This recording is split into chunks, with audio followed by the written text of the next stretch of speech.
Hello and welcome to Umbral Dread. Before we begin, take a moment to leave a comment and tell me where you're listening from. I always enjoy reading them. If you enjoy slow, unsettling stories that quietly pull you deeper into the shadows, don't forget to like this video and subscribe to the channel. Now, settle in. Let your body relax into stillness and allow the outside world to fade into silence.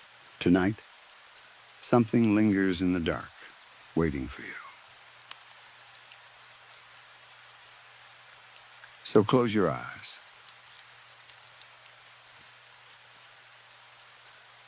Listen carefully.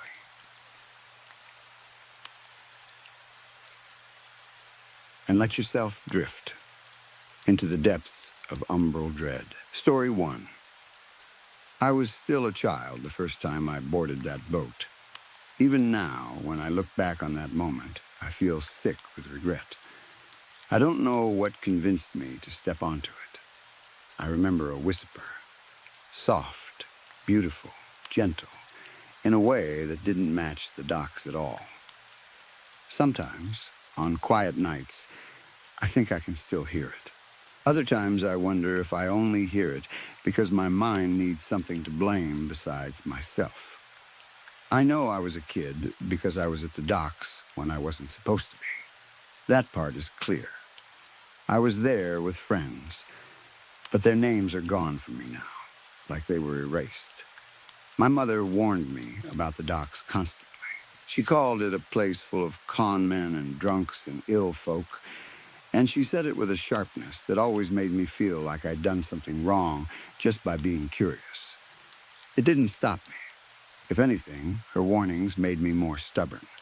I think a part of me liked doing small rebellious things, not because I wanted to hurt her, but because I felt smothered. When you're a child and every decision is made for you, even stupid defiance feels like freedom. That day, I think we were playing hide and seek. It doesn't matter whether I was hiding or searching. What matters is that I heard the whisper.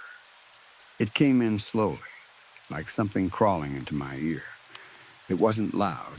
I couldn't even make out the words, but it was gentle and irritating at the same time, like someone humming a tune you can't escape. The more I tried to ignore it, the more it seemed to pull at my attention. So I followed it. I pushed through people on the docks, squeezed past men carrying crates, stumbled over loose boards and ropes. The docks were loud, shouting, laughter, gulls, the slap of water. And yet, that whisper stayed clear underneath it, guiding me like a string tied around my ribs. I found the boat near the edge. It was a small fishing boat, smaller than anything else nearby, almost pathetic compared to the bigger vessels around it. The whisper got louder as I approached, turning from a soft murmur into something like a raspy call. The wind picked up. It felt like the air itself was nudging me toward it. For a moment, I resisted. I remember standing there with my toes near the edge of the dock, telling myself to turn around. My mother's voice flashed in my head. The warnings, the scolding, the promise of punishment. Then I pushed all that down and stepped onto the boat. The second both my feet landed on the deck, the whisper stopped. Just like that. Silence. It was so sudden, it made me shiver.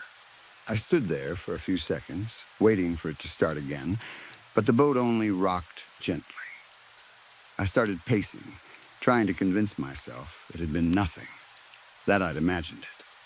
The air smelled awful. Mildew, wet wood, stale water. It clogged my nose. But underneath it was something sweet, like heavy perfume sprayed too close. It didn't cover the rot smell, it just made it stranger, like the boat wanted to be both disgusting and inviting. Water seeped up between the boards. The deck had cracks and bad repairs, the kind you could spot even as a kid.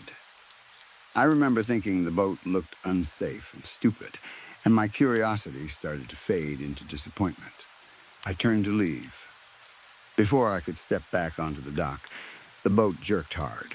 It rocked and swayed violently, as if someone had grabbed it and shaken it. There was nothing to hold on to.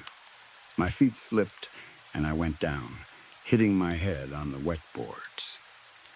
And then everything went black. I don't know how long I was out. I know it couldn't have been too long because I didn't wake up face down in the water, which feels like a miracle now. When I opened my eyes again, it was dark.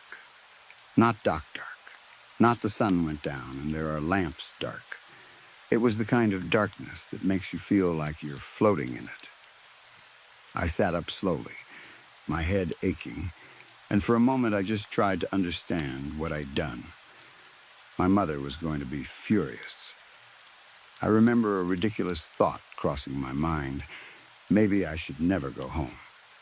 Maybe I should stay on the boat forever. It seemed better than facing her. If I could go back, I would gladly take a lifetime of her scolding instead of what I actually got. I stood up. Then I sat back down again so fast it felt like my legs had betrayed me. I stood again, looked around, and dropped back down, staring like my eyes were broken. I squeezed my eyes shut and clenched my fists, trying to force myself awake. For a second, I truly believed I was dreaming. I scooped up water and splashed it onto my face until I was coughing and blinking and angry. I shook my head, took a breath, and stood again. My fear was confirmed. The boat was sitting on the moon. I know how insane that sounds.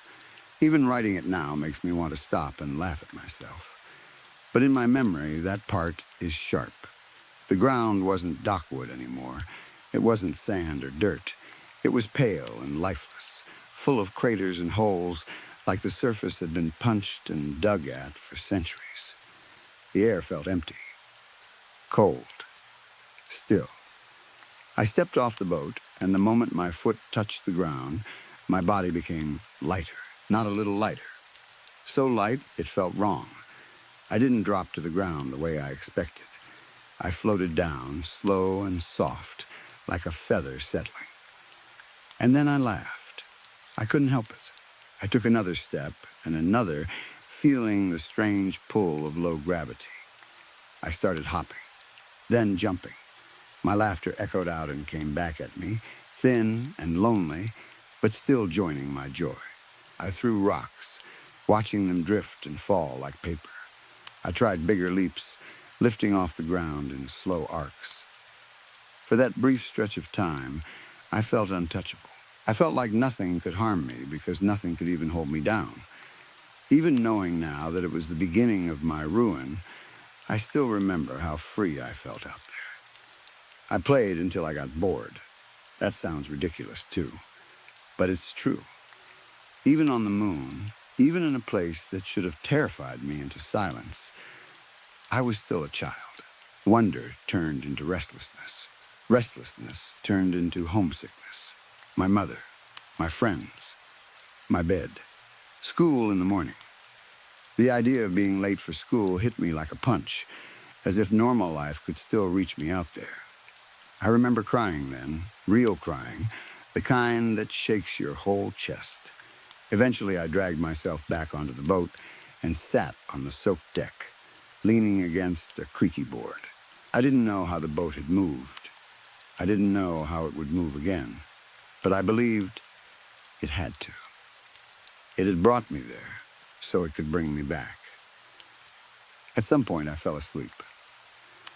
I woke up to heat and noise, shouting, laughter, the bright force of the sun overhead. I sat up and realized I was back at the docks. Home. But something wasn't right.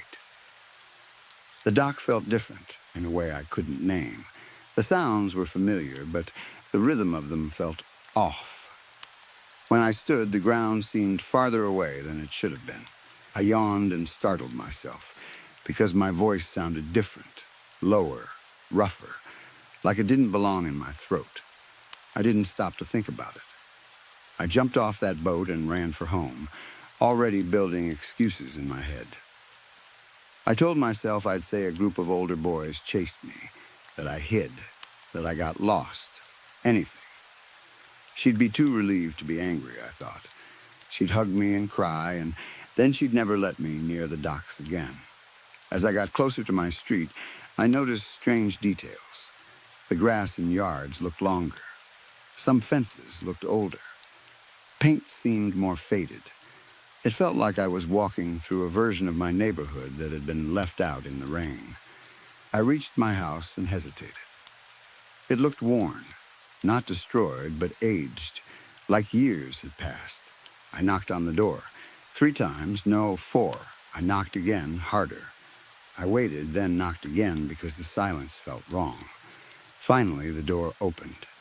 A woman stood there who looked like my mother, but older, much older. Her face had the same shape, the same eyes, but the skin was lined and tired. Her hair had gray in it. And she was shorter than I remembered. I could just barely see over her head. I stumbled back and told her I must have the wrong house. I asked if she knew my mother. Her eyes widened. She reached for me and grabbed my face, running her hands over my cheeks and brow like she was checking if I was real. I jerked away, startled, and asked what was wrong with her. Then she started crying, and she said my name, not someone else's name, not a guess. My name, the way my mother said it when she was terrified and relieved at the same time. She stepped closer, sobbing softly, and cupped my face again, gentler this time.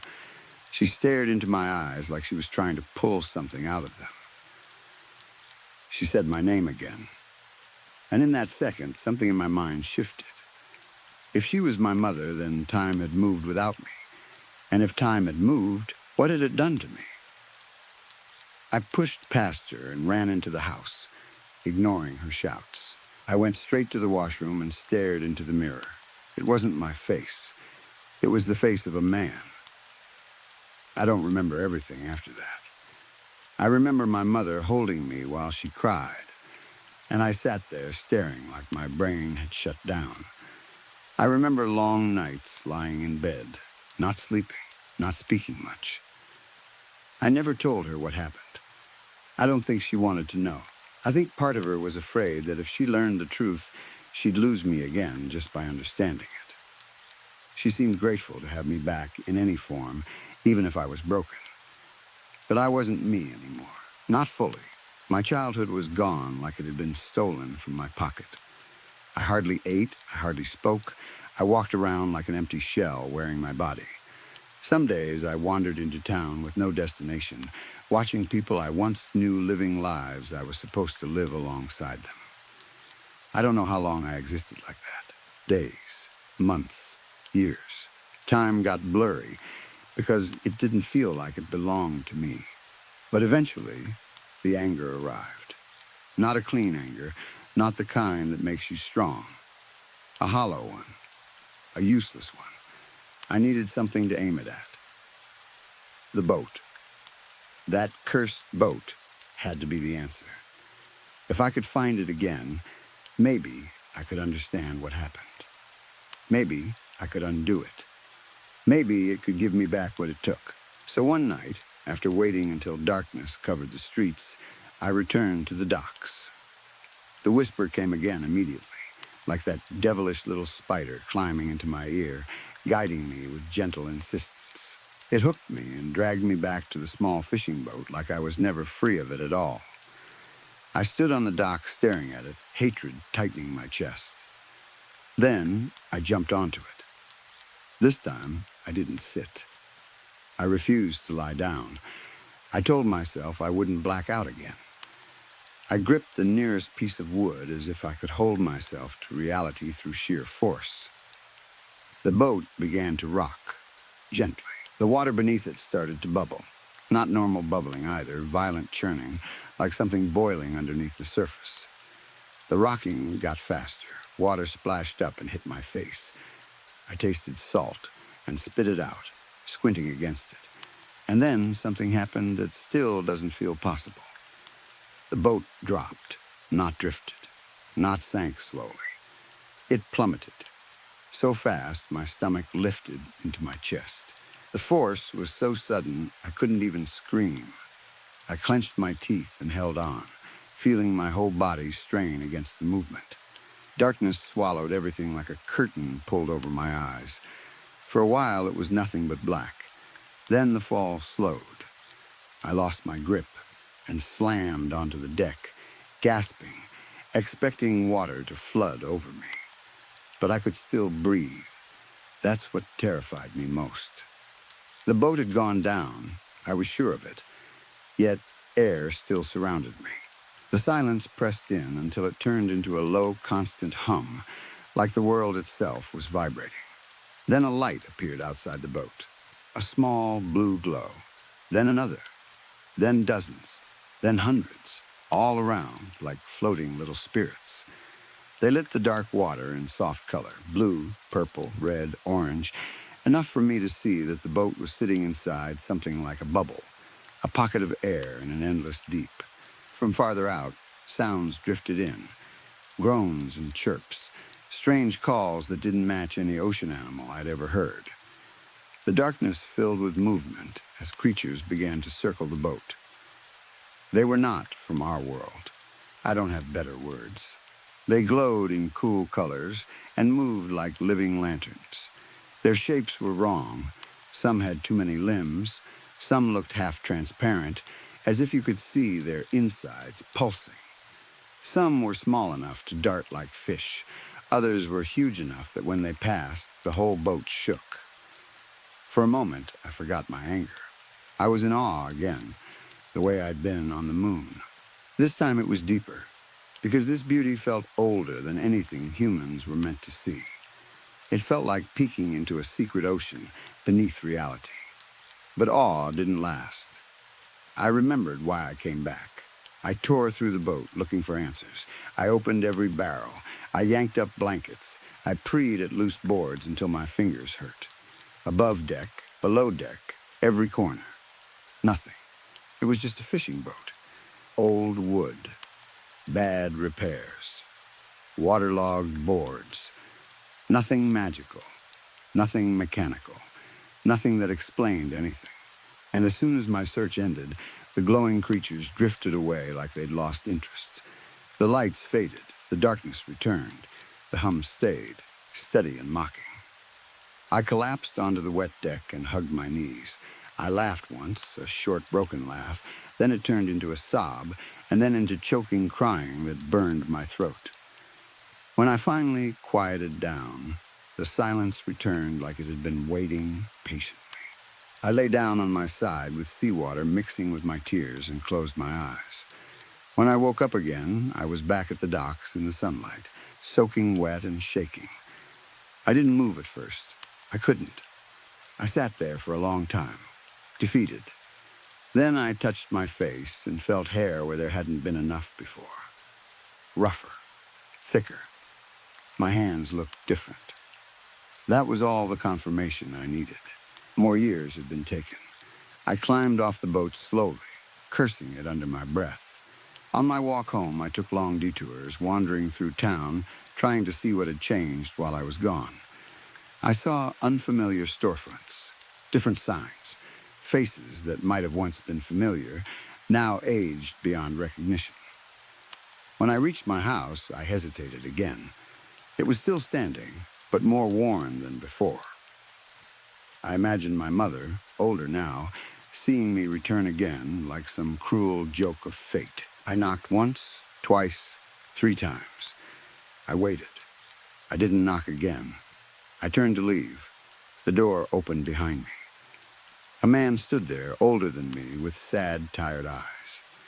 There was the faintest hint of a smile in them at first, like he recognized something he wished he didn't. I asked him if he'd seen my mother. That faint smile vanished. Anger replaced it. He stepped outside and closed the door carefully behind him, like he didn't want anyone else inside to hear. He stared at me with a kind of hatred that didn't feel personal at first. It felt protective, like I was a threat. Then he told me what my mother's life had been. He told me my father died not long after I was born. He told me my mother lost everything early and held on anyway. He told me when I vanished as a child, she was destroyed. But then I came back. Even broken, even silent, even barely eating, I was enough for her. Just having me in the house again brought her a kind of peace. Then I left again. That was the word he used. Left. He made sure it cut. He said she'd finally moved on. She'd finally found a way to live with the idea that maybe, somewhere, her son was happy, and she could survive on that belief. If I walked back into her life again, older, ruined, carrying whatever horror had been done to me, I would only reopen the wound until it killed her. He threatened me without raising his voice. It was the calm threat of someone who believes they're right. I stood there and listened, and when he finished, I nodded. I turned away. I walked back into town with no destination, empty again. I found a damp alley and leaned against a wall, surrounded by trash and rats and the smell of rot, and for the first time I felt like I belonged somewhere. Not because it was home, but because it matched what I had become. Then a new thought grew inside me, hot and sharp. The boat had to pay. If I couldn't get my life back, I could at least destroy the thing that took it. That felt like the only kind of control left to me. That night I broke into a shop and stole oil and candles. I didn't care about the consequences. I sprinted to the docks with my heart pounding, expecting to hear the whisper again. But the whisper wasn't there. It was as if the boat didn't want to call me this time, as if it knew why I'd come. I didn't hesitate. I jumped onto the boat and poured oil over every surface I could reach. I drenched the boards, the railing, anything that would burn. When I was done, I stepped back onto the dock and threw a lit candle onto the sail. Flames rose high. Heat slapped my face. The fire roared so loud it drowned out everything else. I didn't shield my eyes even when they watered. I wanted to watch it die. I wanted to watch my captor turn to ash. A smile crept onto my face.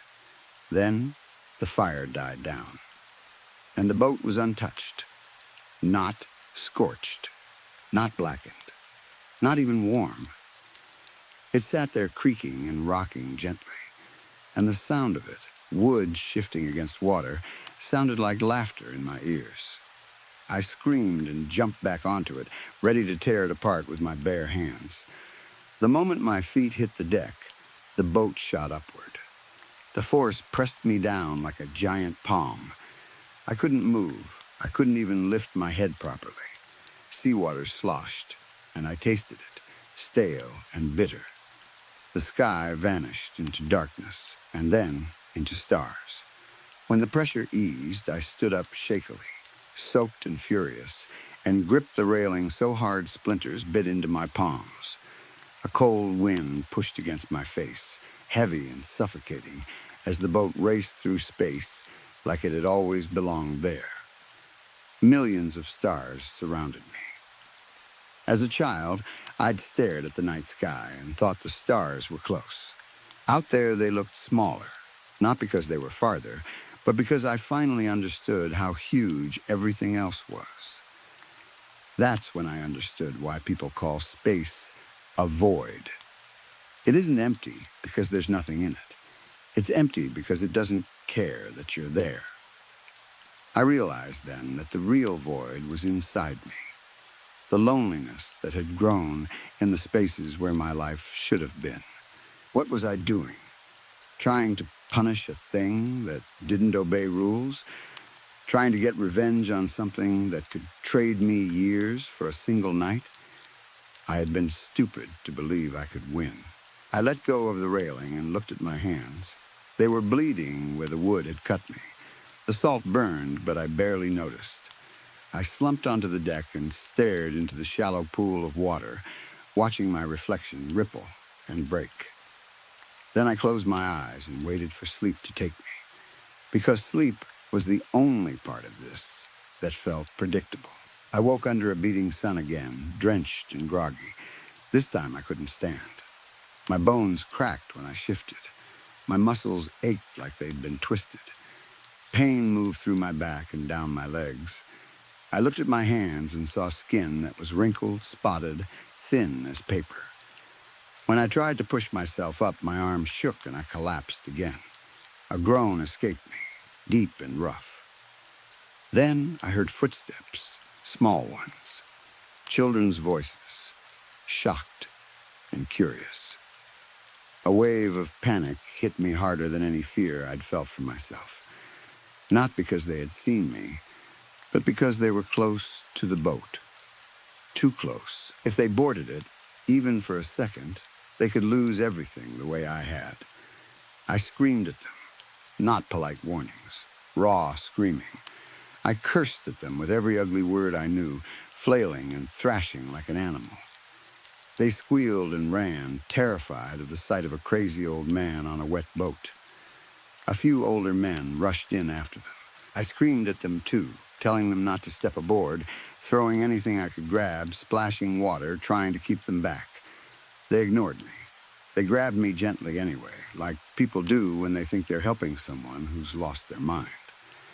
They lifted me and dragged me away while I kicked and fought and begged them to understand. One of them led me into a nearby bar. I remember him arguing with the bartender in low voices. Then they took me into a back room and gave me clean clothes. They even gave me sandals. My body groaned as I changed, every movement painful and slow. In the corner of the room there was a mirror. I walked to it, shaking, and stared at what I'd become. A withered body, sagging skin, spots, wrinkles, a face that looked like it had survived too many winters. I hated it. I wanted to smash the mirror, but I didn't have the strength, and I didn't want to bleed for nothing. When I came out, the same two men were waiting. They guided me to the bar and set down food and water. They asked questions, one after another, but I barely answered. I stared at the plate and ate like it was the first real meal I'd had in years. When I finished, I drank the water in one loud gulp and stood up. The kinder man tried to stop me from leaving. The bartender touched his shoulder, like he understood it was useless.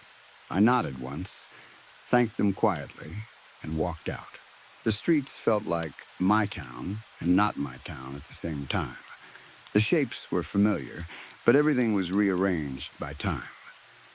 I didn't look at anyone. I didn't speak. I walked like I was pulled by a rope toward the only place I was sure I could still find her. The cemetery.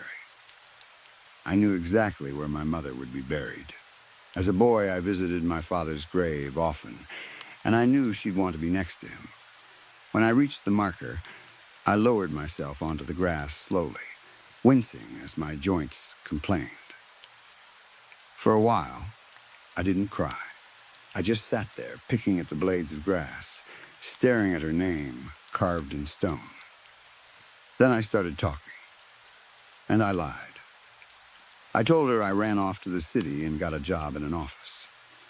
I told her I met women and eventually found the one I married. I told her I bought a house and had 3 children and a dog.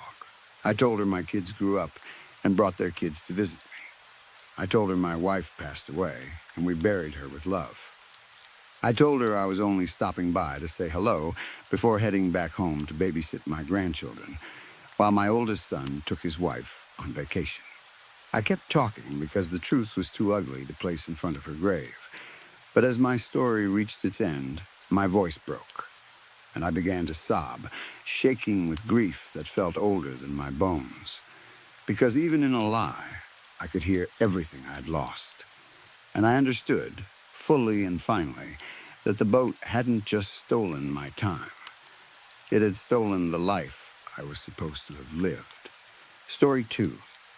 I don't really know how to explain this without sounding paranoid, but I'm going to try anyway, because if I don't put it into words, I feel like I'm going to start doubting what I've seen. And I can't afford to doubt it. Not anymore. I moved into this house about 3 months ago. It's a quiet estate, the kind of neighborhood that looks calm on purpose. Everyone has similar lawns, similar driveways, The same neat little boundaries. People don't really talk much, but they'll nod if you pass them, or lift two fingers off the steering wheel as they drive by. It's not unfriendly. It's just private. That was part of why I picked it. I wanted something simple. A place where nothing happened. A place where you could come home, lock the door, and feel like the outside world stayed outside. For the first couple weeks, everything was normal. Neighbors kept to themselves. The streetlights came on at the same time every night. A dog barked somewhere down the road at roughly the same hour, like it was on a schedule. The house next to mine was empty when I moved in. The lawn was cut, but the windows were dark. No cars, no porch light, no movement. Then one morning I looked out and saw a car in the driveway. No moving van, no boxes stacked on the porch. No sound of furniture being dragged across the floor. Just a car that hadn't been there the day before, like someone had appeared rather than arrived. I noticed it, but I didn't think too much about it. People move in quietly sometimes. Maybe he had already been there and I just missed it. Maybe he was staying temporarily. I had enough going on in my own life that I wasn't looking for mysteries. That evening I saw him for the first time. He was standing in his doorway, not sitting on the steps, not checking his mail, not carrying anything, just standing there with the door open behind him, looking outward like he was waiting for something to happen in the street. He wasn't looking at me specifically, but when I walked to my mailbox, I caught his attention and gave a small wave, the automatic neighbor gesture you do without thinking. He didn't wave back. He did smile, though, slowly, like the smile was something he had to remember to do. It wasn't a friendly smile. It wasn't rude either. It was just delayed, too measured, like his face had to find the correct shape. I went inside and told myself to forget it. Some people are awkward. Some people don't like neighbors. Some people have their own stuff. Over the next few days, I started noticing patterns, and that's when it stopped feeling like awkward and started feeling like something else. He only came outside at very specific times. Early morning, when the sky was still pale. Just after sunset, when everything turned blue-gray and the streetlights flickered on. And once, almost always, around 2 or 3 a.m. I know the late-night one sounds like I'm being dramatic, but my bedroom window faces his driveway. I've had trouble sleeping lately, the normal kind of insomnia where your brain won't shut off, so I'll end up staring out into the dark and counting cars that pass. That's when I started seeing him. Whenever he came outside, he did the same thing. He would stand still, look around slowly, and smile. No phone, no cigarette, no pacing, no obvious reason to be out there. He never seemed to be going somewhere or coming from somewhere. He would just appear in the doorway or on the driveway, and then he'd stand like he was waiting for instructions. One night, I watched him for a full 2 minutes from behind my curtain. I know that sounds creepy, but it felt like I needed to confirm I wasn't imagining it. He didn't scratch his nose, didn't shift his weight like most people do, didn't look distracted. He just stood with that slow smile, scanning the street like he was studying it. After about a week of this, I decided to do the normal thing and introduce myself. I figured maybe if I talked to him, the weirdness would snap into place and become something understandable. Maybe he was socially strange, but harmless. Maybe he was dealing with something. Maybe I was overreacting. So one afternoon, around 2 p.m., I walked over and knocked on his door. Nothing happened at first. I waited, and it took long enough that I almost knocked again. Then I heard movement inside, slow footsteps, but not the kind where someone walks straight to the door. It sounded like the person was moving sideways or in a half circle like they weren't sure where the door was. That's when I felt my first real jolt of anxiety, because my brain suddenly offered me a thought I didn't want. What if he's been standing behind the door the whole time? The door opened. Up close, he looked normal. That was the unsettling part. He wasn't covered in dirt or staring blankly like a movie villain. He looked like a guy in his mid-30s. Clean, well-dressed, hair neat, skin healthy. Nothing about him screamed danger. But his expression didn't match his face. It's hard to describe. It was like the muscles were doing the right thing, but the emotion wasn't behind it. Like he'd learned what pleasant was supposed to look like and arranged his features accordingly, without actually feeling it. "Hi," I said, trying to sound casual. "I live next door. Just wanted to say hello." He stared at me for a moment too long, not in a normal processing way, more like he was taking me in piece by piece. Then he said, "Hello." Same tone I had used, same pacing, same emphasis, like he was repeating a recording back to me. I gave an awkward laugh, because that's what you do when you're uncomfortable and you don't want to admit it. Just thought I'd introduce myself. He blinked once. Then he said, "Just thought I'd introduce myself." My stomach dropped so hard it felt like I missed a step. People mimic each other sometimes, sure. It can be a social thing, unconscious. But this wasn't that. This was too exact. Like he wasn't responding. He was copying. Like a parrot, but trying to sound human. I mumbled something about needing to get back home. I don't even remember what I said. He didn't ask my name. He didn't offer his. He didn't react to the goodbye. He just watched me leave with that measured expression, like he was collecting data. When I got back inside, I locked the door, even though it was the middle of the day. Then I stood in my hallway listening, waiting to hear him do something normal. Close the door, walk away. Turn on a TV. I didn't hear anything. After that, I tried to ignore him. I focused on work, on chores, on anything else. I told myself I had a neighbor who was socially strange, and that was it. I told myself not everything has to be a story. But it's hard to ignore someone when you start seeing mistakes. Like the morning I saw him getting into his car. I had stepped out to take trash to the curb and caught the motion in my peripheral vision. He opened the driver's side door, paused, and then closed it again. He stood there, still, for a few seconds. Then he opened it again. Closed it again. He did it 5 or 6 times, the exact same movement each time, like he was practicing the idea of entering a car. No frustration, no swearing, no looking around to see if anyone noticed. Just repeat, repeat, repeat. Then, finally, he got in and drove away like nothing happened. Or the night I saw him walking down the street. At first I felt relieved because it was the most normal thing I'd seen him do. People walk at night sometimes. They can't sleep.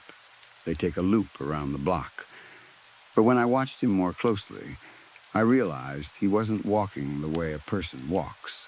His steps were slightly off rhythm, too deliberate, heel-toe, like someone trying to imitate walking from memory rather than moving naturally.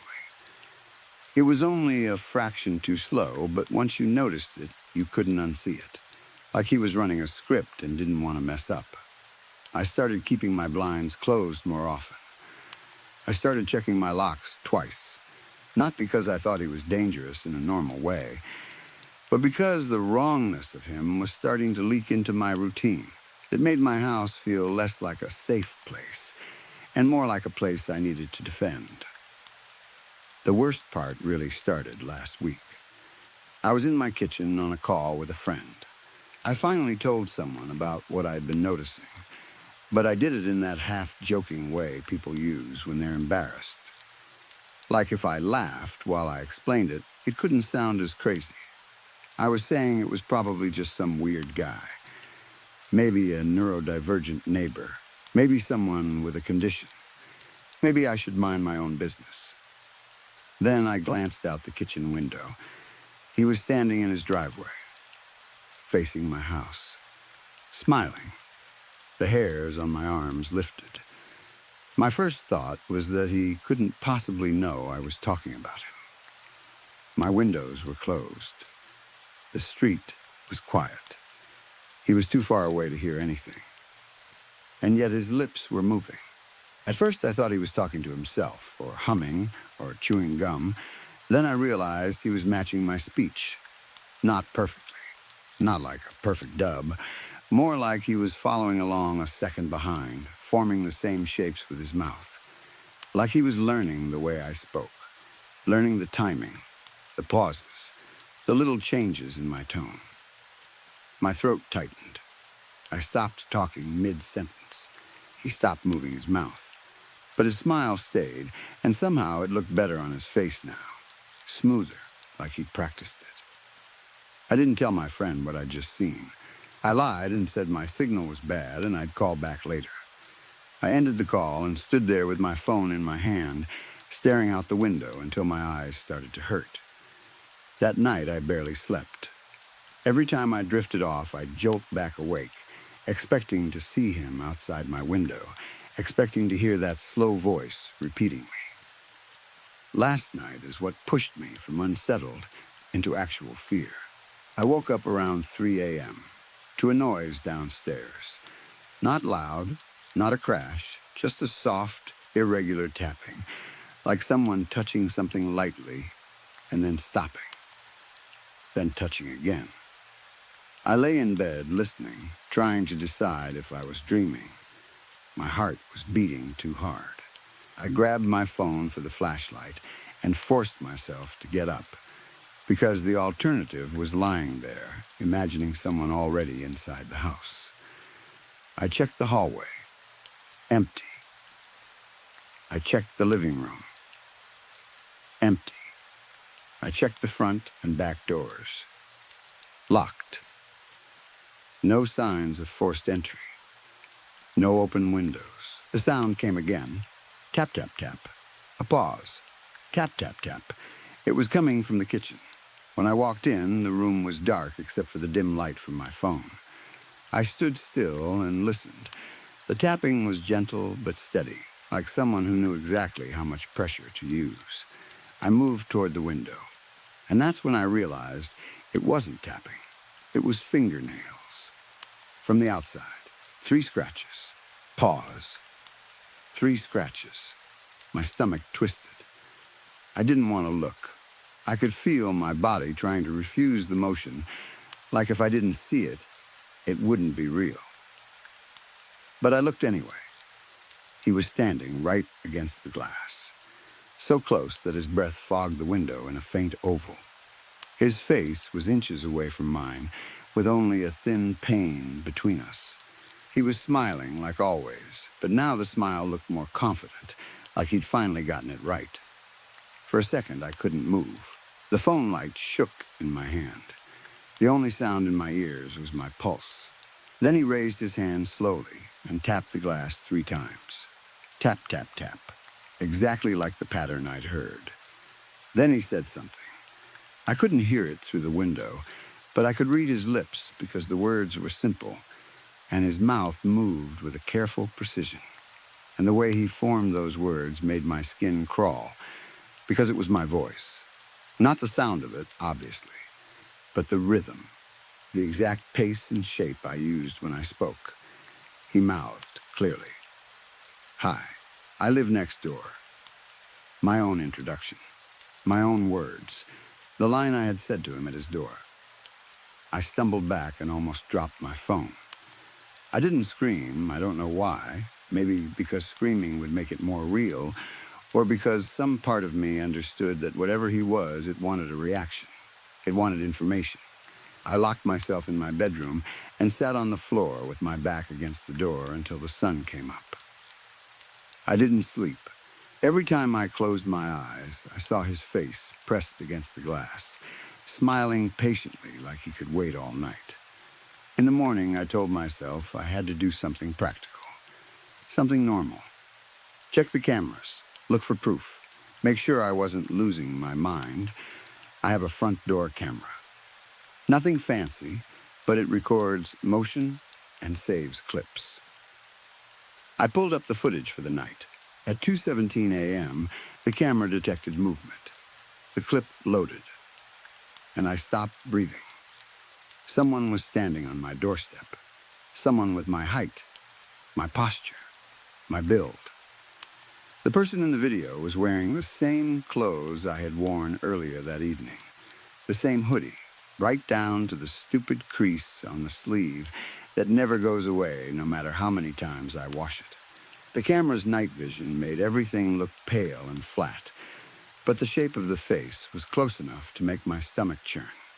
It was me, or something that looked almost exactly like me. And it wasn't doing anything that made sense. It wasn't knocking. It wasn't checking the doorknob. It wasn't looking around nervously like someone trying to break in. It wasn't even shifting its weight the way a real person does when they stand still. It just stood there, facing the door, like a mannequin someone had posed on my porch. It stood perfectly still, head slightly tilted, smiling a little too slowly, like it was waiting. Not waiting for the door to open so it could rush inside, waiting for something on the other side to show it what to do next. That's what I can't stop thinking about. That's what's been sitting in the back of my head all day like a splinter I can't pull out. I don't think he's trying to get into my house. I think he's trying to get it right first. Like he's practicing. Like he's learning my voice, my timing, the way I stand, the way I move, the exact words I use, until there's no difference left for anyone else to notice. And if that's true, then the thing on my porch wasn't there to break in. It was there to see if I would open the door and teach it how to be me. Because if I had opened it at 2:17 a.m., if I had stepped into the doorway half asleep and confused, I don't know what would have happened. I keep imagining the simplest, worst possibility. That it would have smiled with my face, said something in my voice, and taken one step forward. And then there would be two of us standing in the doorway. One of us would go back inside, and the other one would walk away into the quiet estate, nodding at neighbors as it passed, smiling perfectly. Finally, normal enough that nobody would ever question it. Except me, if I'm still here at all. Story 3. I'm going to say this up front before anyone starts losing their mind. Relax. I'm not here to argue politics. I'm not romanticizing anything. And I'm not pretending I was a real Civil War soldier. I was a reenactor. I portrayed a Union soldier with the 105th Ohio. I've never worn gray in my life. But uniform or no uniform, some of the scariest things I've ever seen happened out on those fields, and this is the one that won't leave me alone. I've tried to forget it. I've tried to laugh it off. I've tried to tell myself it was just exhaustion, adrenaline, maybe a bump on the head. But every time I start to calm down about it, some small detail comes back, sharp as a splinter under the skin. I can't talk about it with family without getting that look, the one that says, okay, sure, and I can't really talk about it with friends who aren't in the hobby, because it sounds insane if you weren't there. So I'm putting it here, because maybe someone has heard something like this before. Maybe someone has had something happen that doesn't fit cleanly into ghost story or heat stroke, or you're imagining it. I don't know what I want out of this. I just need it outside of my head.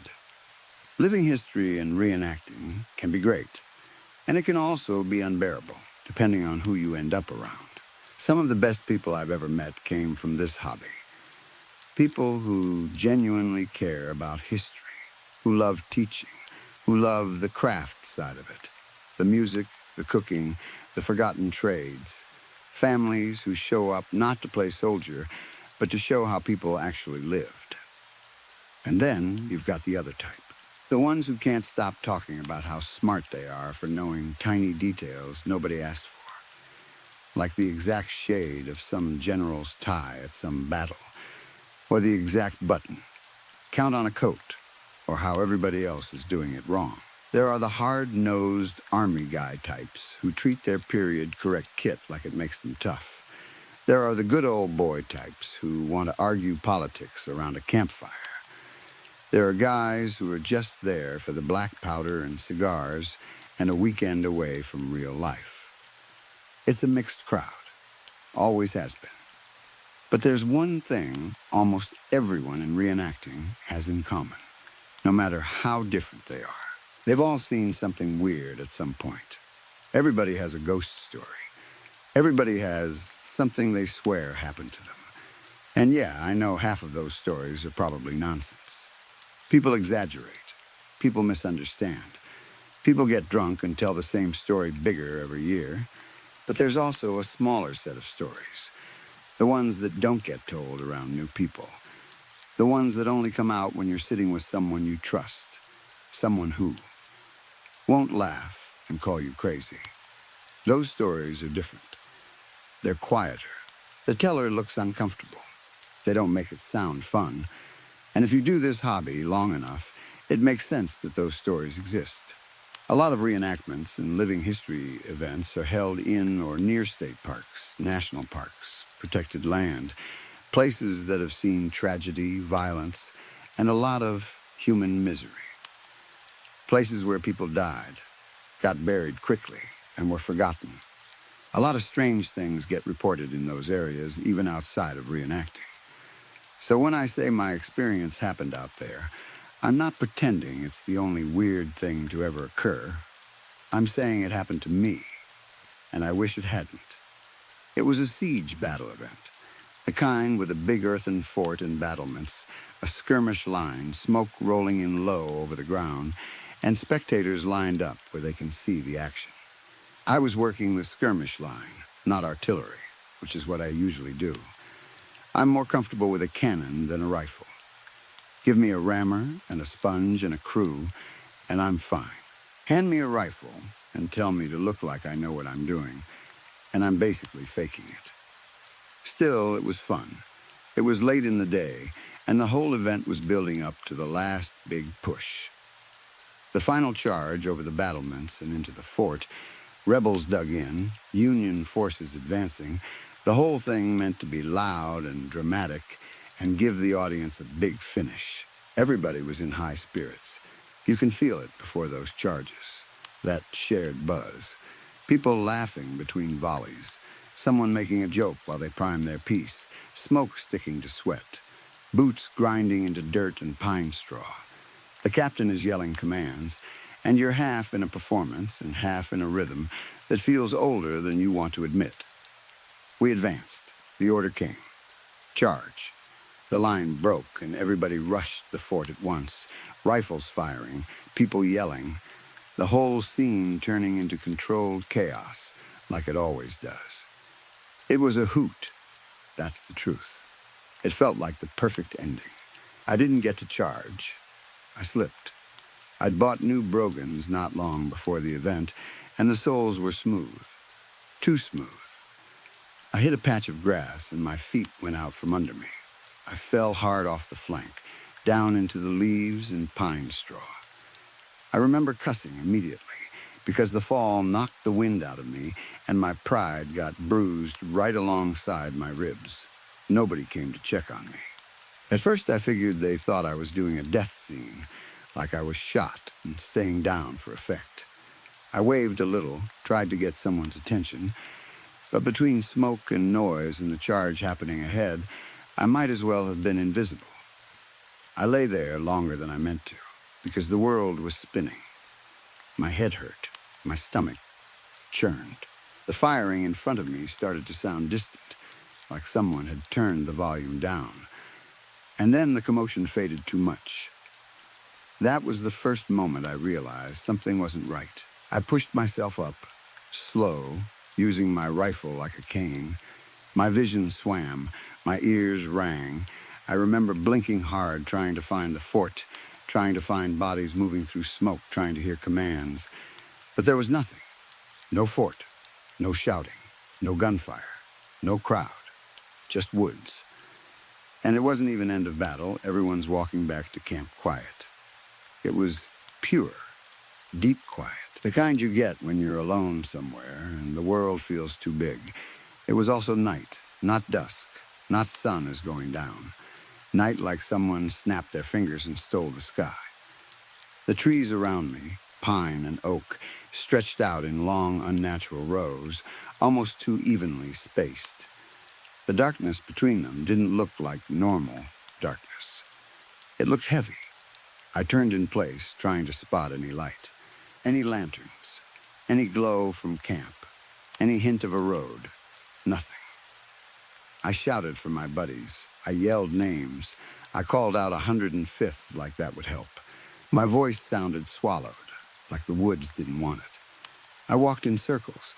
I tried to keep track of where I'd come from, but everything looked the same. I kept expecting to break through the trees and see the fort, or at least hear a distant announcer's voice, or the sound of a generator, or the muffled chatter of spectators. Nothing. Panic came in hot. The kind that makes you sweat cold. I didn't have my phone on me. A lot of us don't carry modern stuff out on the field. I had my kit and my rifle and basically nothing useful for being lost at night. I started shouting again, louder, over and over, until my throat burned and my voice cracked. I was close to tears, more from fear and confusion than anything else, when a voice spoke from behind me. Lost there, friend? I spun around so fast my neck hurt. A man stood a few yards away, wearing a blue coat like mine. Same general impression of Union kit. The light was low, and his face was hard to make out. Even with moonlight, he looked like a silhouette, like the night didn't want to give him detail. But he felt familiar. Not I know this guy, but this fits. Like seeing another blue coat meant I wasn't alone in whatever this was. Relief hit me so hard my knees went weak. I told him I was glad to see someone and asked if he was with the Pennsylvania group we were camped near. No, he said, calm as anything. I'm with the 3rd Kentucky. That struck me as odd right away, because I didn't remember any unit like that being listed for the event. But my head was still spinning, and I was desperate for a way back, so I shoved the thought aside. Do you know where the others are? I asked. He nodded and pointed off to the right, deeper into the trees. We're all still here, friend, he said. All still here, down in the hollow. The hollow? I repeated, because I couldn't think of any hollow near the fort site. He didn't answer the question. He just turned and started walking like it was settled. Follow me, he said, and his voice sounded old in a way I can't explain.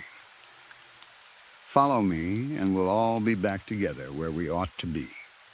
I followed him, but I stayed a few yards behind. Something about him made me uneasy. Maybe it was the way I couldn't really see his face, or the way he moved so smoothly through the dark like he already knew every root and rock. The woods grew thicker. Branches scratched at my sleeves. The air smelled damp and sour like leaf mold and old rain. I leaned on my rifle because my balance still felt off, and I tried to ask him more questions. Where are we?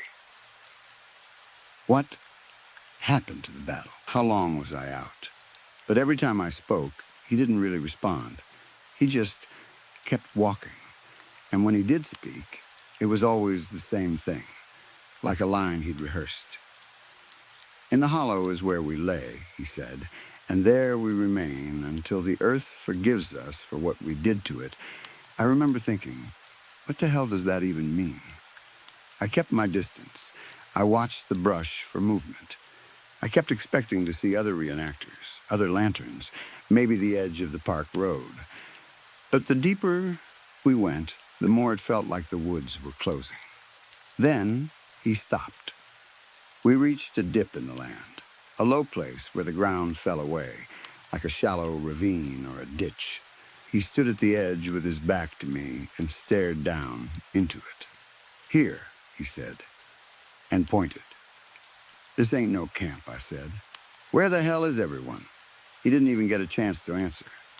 A saber flashed.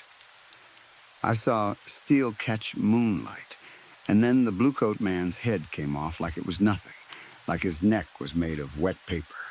His body stayed upright for a fraction of a second, then started to crumple. His head hit the ground and rolled, and I swear I heard it bump softly against the root. I dropped my rifle. I covered my mouth without thinking, because if I didn't, I would have screamed.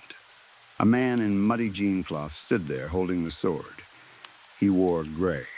His hat was pulled low, wide brim casting his face into shadow.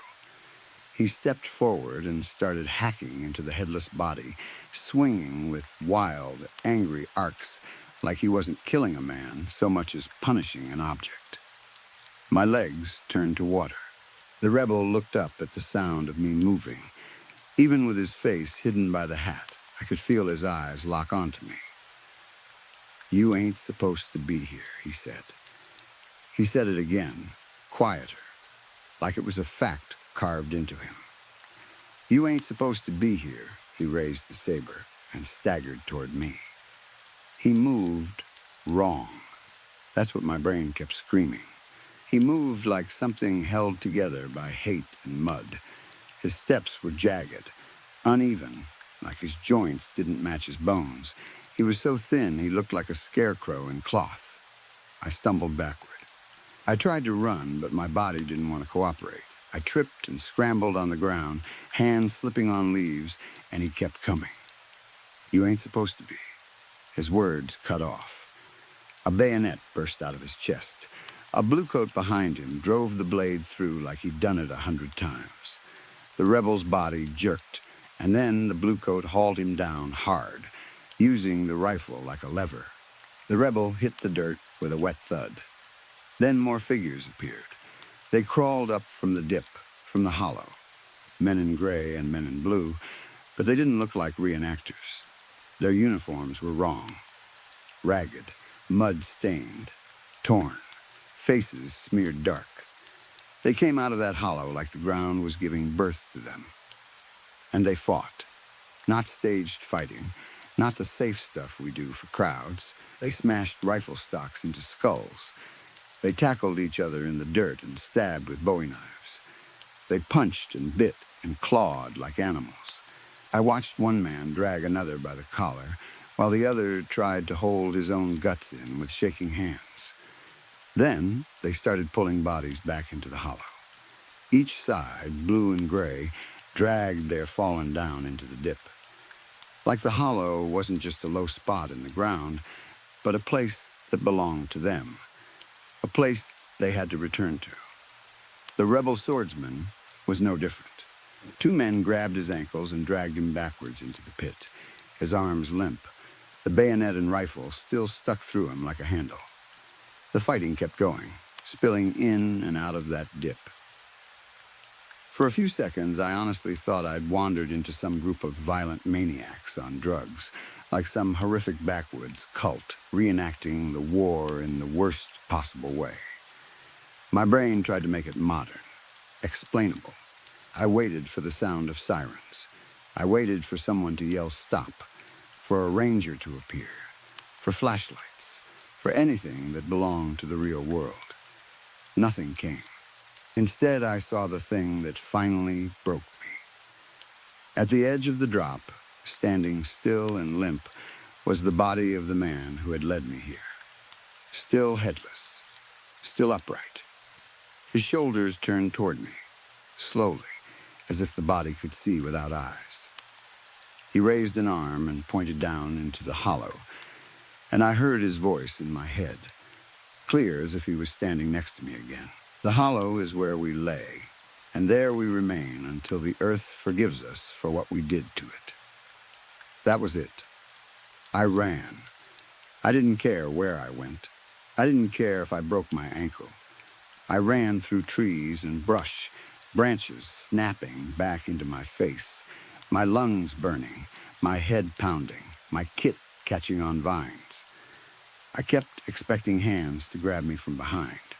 I kept expecting that ditch to open beneath my feet. I don't know how long I ran. Time meant nothing in that dark. Eventually, I slammed into someone and nearly fell over, and suddenly a flashlight blinded me. A ranger, my buddies. Voices overlapping, hands grabbing my shoulders, someone asking my name, someone else asking if I was okay. My friends from the 105th crowded around me, confused and relieved and irritated all at once. They got me into an ambulance. The EMTs checked me over. I had a big knot on my head and likely a concussion. I was shaking so badly they thought I was going into shock.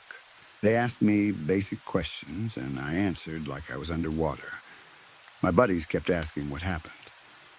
They told me that during the final part of the battle, I disappeared. They'd assumed I got up and moved after my fall. They said they looked for me after things wrapped up, and I was just gone, missing for 4 hours. 4 hours. And nobody heard me yelling, nobody saw me wandering, nobody found me until I came bursting out of the woods like I'd been chased. I told them I didn't remember much. I told them I must have gotten turned around in the dark. I stuck to that story because it was the only one that didn't make me sound insane. Now it's a joke with them. Don't get lost like him. They say it like it's funny, like it's just one of those stories we tell around camp. I laugh with them sometimes because it's easier than watching their faces change if I tell the truth. But I don't reenact much anymore. Just a few festivals here and there. I don't like being out on the field as the light starts to drop. I don't like the way the woods look when smoke drifts into them. I don't like the thought of a hollow somewhere out there that's still full. There are other stories I've heard from older guys in the hobby, things they swear happened to them, and maybe someday I'll share those too. Right now I'm just trying to get this one off my chest, because keeping it inside hasn't made it go away. If anything new comes up, if I learn anything that explains what I saw, I'll update. Story 4. Have you ever been out for a walk and suddenly felt lightheaded? It's not even that rare. People blame it on blood pressure, dehydration, stress, getting older. That's what I did at first. It started a few years ago. One moment I'd be fine. The next I'd get this dizzy, floating feeling like my body forgot how to stand upright. It would pass, and I'd keep going. I didn't think it was a big deal. It only started to scare me when I actually collapsed. It was a bright summer day. I'd gone for a short hike in the local forest, just trying to enjoy the quiet. I was passing under an old willow tree, huge, twisted, the kind of tree that looks like it's been holding secrets since before anyone built roads nearby, when my legs just gave out. I dropped to my knees so fast it scraped skin. I didn't black out, not fully, but I felt close. I remember catching myself with both hands, palms in the dirt, breathing hard. And then, the strangest sensation hit me. It felt like something was tugging at the back of my head. Not pain, not pressure, more like my thoughts were being pulled backward through my skull, like my soul was being yanked out through the base of my neck. It was such a clear, specific feeling that I couldn't even explain it properly afterward. I just knew it wasn't normal dizziness. I made a doctor's appointment right after that. He did what doctors do. Checked my heart and lungs, ran blood work, looked at all the usual levels, the ones that are supposed to explain fatigue and fainting and nausea. Vitamins and minerals fine, liver fine, kidneys fine, everything unremarkable. He ordered a scan after the initial incident too, and it came back clean. No tumor, no bleed, nothing dramatic. He shrugged in that polite, helpless way and basically told me he didn't know. He suggested I stay hydrated, eat well, manage stress, come back if it got worse. The kind of advice that sounds like the doctor is trying to close the file. I left feeling frustrated and weirdly embarrassed, like I'd wasted his time and mine. On my way home, I saw Mike Henderson down the street. The moment his face came into view, My stomach tightened, and I crossed to the other side without thinking. It wasn't that Mike was dangerous. He wasn't some criminal. He was just Mike. Loud, annoying, always trying to pull people into whatever he was doing. I didn't want to deal with him, not on top of everything else. Of course he noticed anyway. He waved at me like he'd been waiting all day to run into someone. "You, Liza," he called out, and crossed the street too. Long time no talk. "How's the dog?" I said. "Tired. Still dead." His face fell for half a second. "Oh, right. Yeah. Condolences." Then he bounced right back like he hadn't just stepped on something personal. "Hey, so me and the guys are going to throw a pizza party and play some Yu-Gi-Oh at the old lake house. Want to come?" The lake house. Everyone in town knew about it. It belonged to an old woman who'd apparently been in a nursing home for years with dementia. Something about ownership and legal stuff meant the family couldn't sell the place, so it just sat there empty, rotting slowly, waiting for paperwork and death to line up. I've always liked abandoned places, even with the obvious risks, but that lake house was different. I hated it in a way I couldn't explain. When you looked at it, you got this heavy feeling like you'd stepped too close to something that didn't want you. It didn't feel haunted in the typical horror movie way. It just felt off, like it wasn't meant to be looked at too long. Also, Yu-Gi-Oh! I thought we all stopped doing that when we were 13. I told Mike I wasn't interested. I called it creepy, which made him shrug like he didn't care. And that was fine with me. If I'm being honest, I always assumed he only invited me places because I knew his weed guy and could help him get a discount. He wasn't checking in because he cared how I was doing. When I got home, my mind snapped right back to the dizziness. Over the past few months, it had been happening more often. Lightheadedness, nausea, that same wrong feeling in my head. One moment I was fine. The next, I felt like I was about to topple. The willow tree collapse had been the first time it felt like something reached into me and pulled. I'd gotten tests. I'd gotten nothing's wrong. Yet here I was. I didn't feel like paying for another doctor who would tell me to drink water. So I did what everyone does when medicine shrugs at you. I asked the internet. Reddit, group chats, old forums, even Yahoo Answers out of desperation. It was a waste. People suggested the same conditions I'd already been tested for. People tried to sell me supplements. A few said it was psychosomatic, which is basically a nicer way of saying you're making it up. I was about ready to give up when I posted on an old-school forum dedicated to health issues. I liked those places. They felt slower, less performative, like people were actually there to talk. I wrote out my symptoms, hit post, and was about to close my laptop for the night when I got a DM from a user called Staircase 283. The message was one line. "You should stop going there." I stared at it for a while, confused, then typed back. "Going where? Do I know you?" His reply came quickly. "When you feel sick, it's a sign you need to turn around and go home."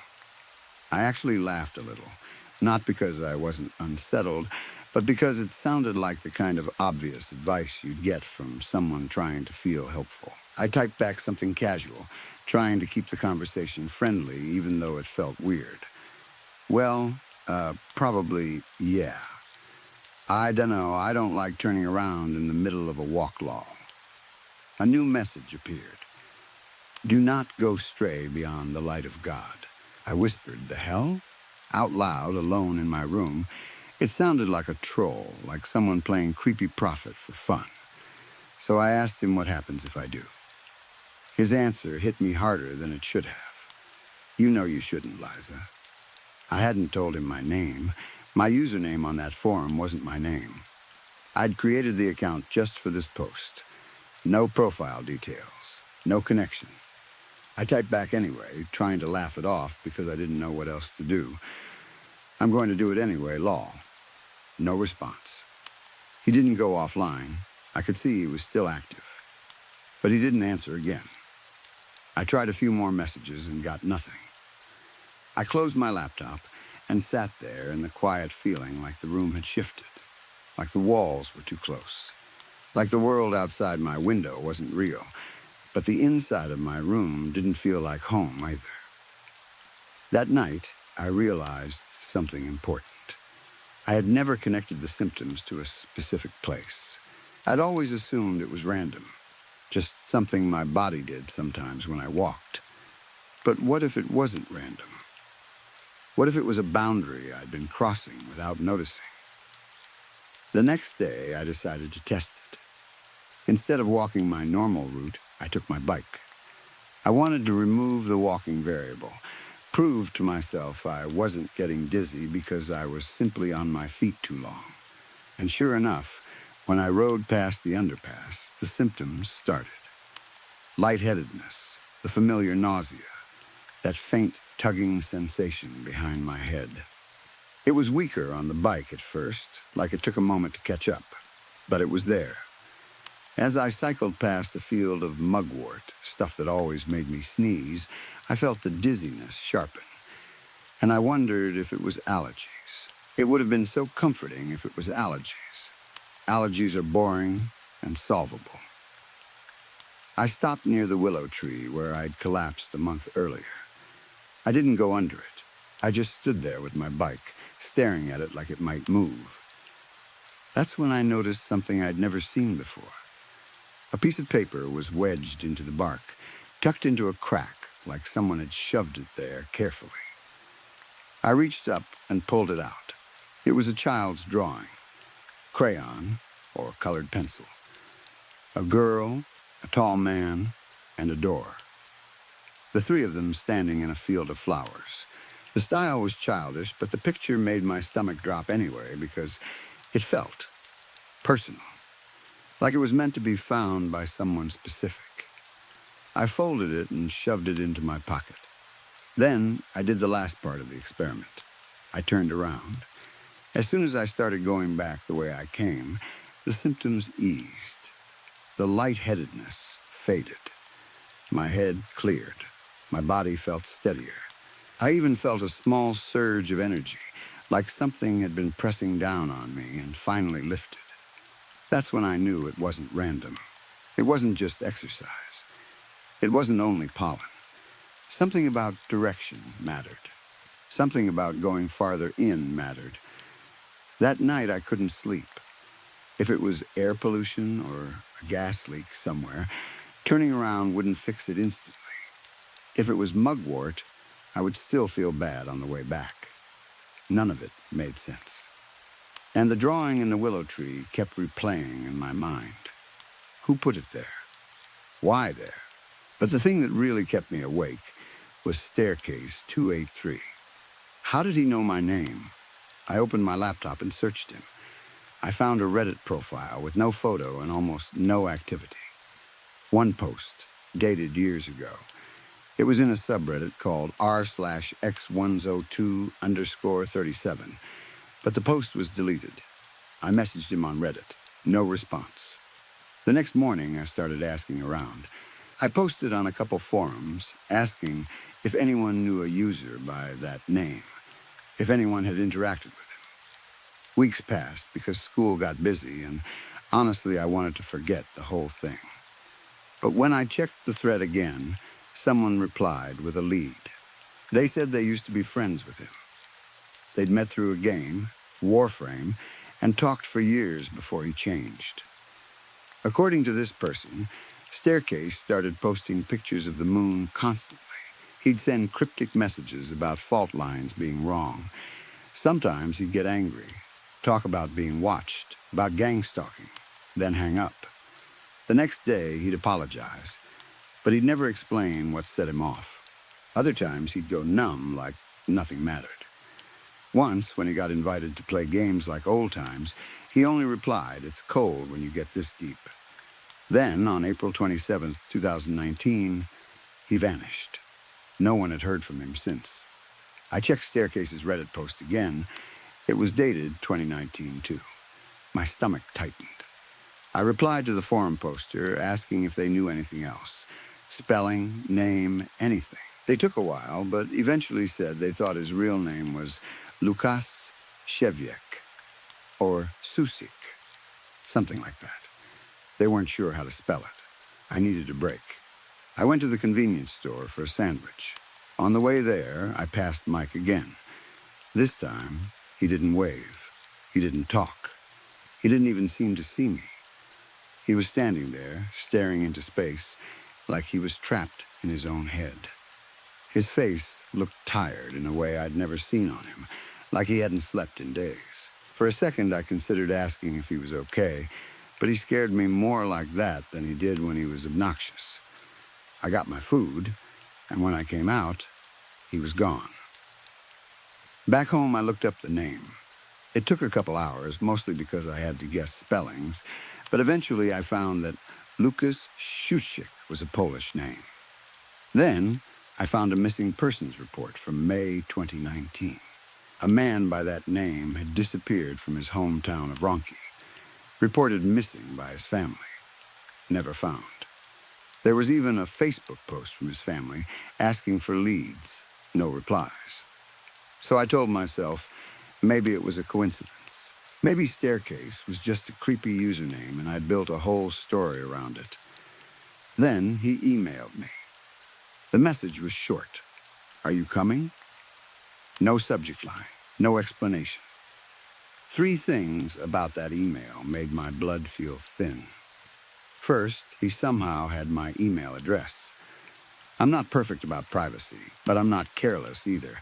I don't hand out my email on random forums. Second, the sender address didn't look like a real email. It wasn't Staircase 283 at something. It was just Staircase 283. No host, no domain, like a name printed on the air. I didn't even know how my email provider let it through. Third, the message itself. Are you coming? Coming where? How did he think I'd know what he meant?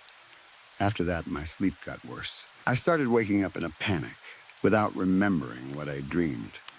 I'd sit up in bed with my heart pounding and my skin cold, like something had just been in the room with me, and left right before my eyes opened. After one especially bad night, I called my sister Beth. Beth was the smart one. She'd gone to a big university in the city, engineering, the kind of life that made my town feel small. We didn't talk as much as we used to, but I needed to hear a normal voice. She picked up during lunch. She asked how I was doing. I asked how she was sleeping. She laughed and told me she wasn't because she was on a deadline for some project and had been living on caffeine.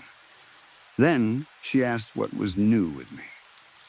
I hesitated, trying to figure out how to say it without sounding like I was reading from a bad creepypasta. So I asked her if she'd ever been stalked. She got serious immediately. Asked why. I told her the basics. Someone online somehow found my name and email. I read her the messages that stuck with me, the warning about turning around, the light of God, the way he used my name. She listened and then said something that made sense but didn't help. It was weird, she admitted, but maybe not dangerous yet. Maybe it was a troll. Maybe someone had connected my name through some old account. Maybe I was stressing myself out. Then she said something that hit me unexpectedly. She reminded me of when I used to tell her scary stories as kids. She said when I did, she'd have trouble sleeping because she'd imagine something coming into her room and just standing there, watching her. She said it terrified her. But then she'd remember she had me and Mom, and that we'd protect her, and that helped her calm down as she got older. I laughed a little, because it felt good to hear something normal. She promised she wouldn't let anything happen to me, told me to call her if I needed anything. I hung up feeling slightly steadier, but still creeped out. My sister couldn't protect me from someone who could apparently email me without an email address. I was still sitting there thinking about all of it when I heard a tiny sound against my window. Tack. I looked up. Tack. Tack. I went to the window and opened it, annoyed, expecting a bird or a branch. A pebble almost hit me in the face. Outside stood Ethan Walsh, skinny, scruffy goatee, looking up at me like he was about to deliver bad news. Next to him was Catherine. For a second, I forgot everything else. Ethan, what the hell? I snapped. Are you trying to serenade me?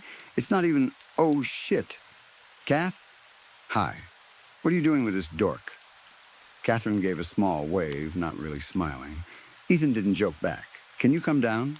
He called. It's serious. I threw on a coat and went outside. Ethan got straight to it.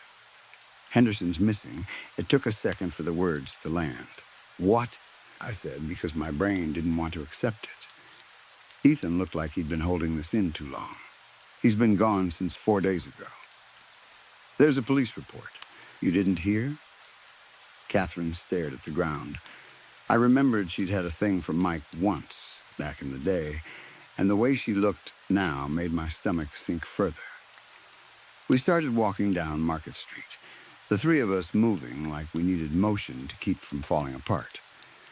Catherine explained she'd moved back about a month ago, after dropping out of college. She said Mike approached her and invited her to that pizza party at the lake house. She went. The party itself had been normal at first. People talking, drinking, messing around. Catherine said she was in the kitchen catching up with someone when she heard a knock upstairs. That was the moment she realized something she hadn't noticed before. The house had a second floor, but there were no stairs, no staircase, no ladder, no pull-down attic steps, nothing. Just a ceiling and the idea of rooms above it, like the house had been built with an upstairs it didn't want anyone to reach. Then she heard footsteps up there. The whole house got quiet. Everyone listened, suddenly terrified they'd been caught by an owner or a cop.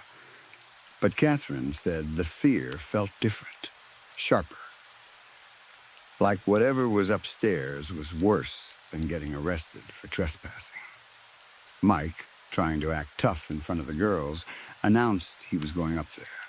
He found a ladder in a closet, dragged it around the front, and climbed into one of the second-floor windows with a flashlight. Several people watched him disappear into the dark. They waited outside for what felt like a long time. When Mike finally came back out, he climbed down slowly. He didn't talk. He just stood there at the bottom of the ladder, staring up at the window like he was trying to convince himself he'd really been in there. Catherine asked him if someone was up there. He turned to her, and she said his face was pale, almost gray. But he told her no. He said there was nobody. He said there was absolutely nothing up there, just empty cupboards, an old mattress, and dust.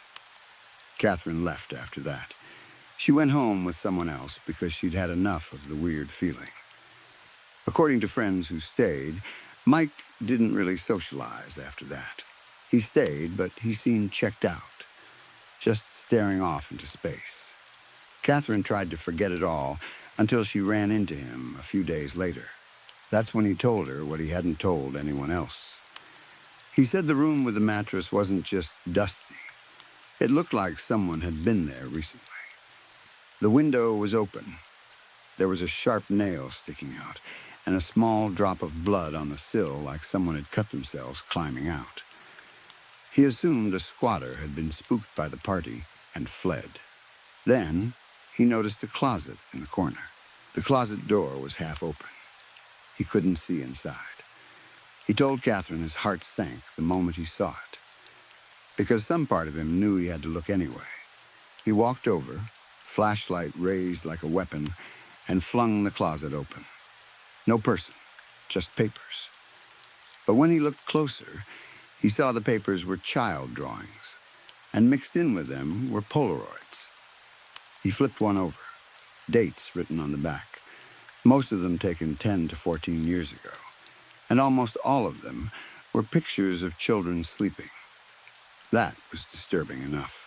But what made him go quiet, what made him look like he'd swallowed something dead, was the realization that he recognized one of the kids. It was him. Someone had taken a photograph of Mike Henderson sleeping as a child.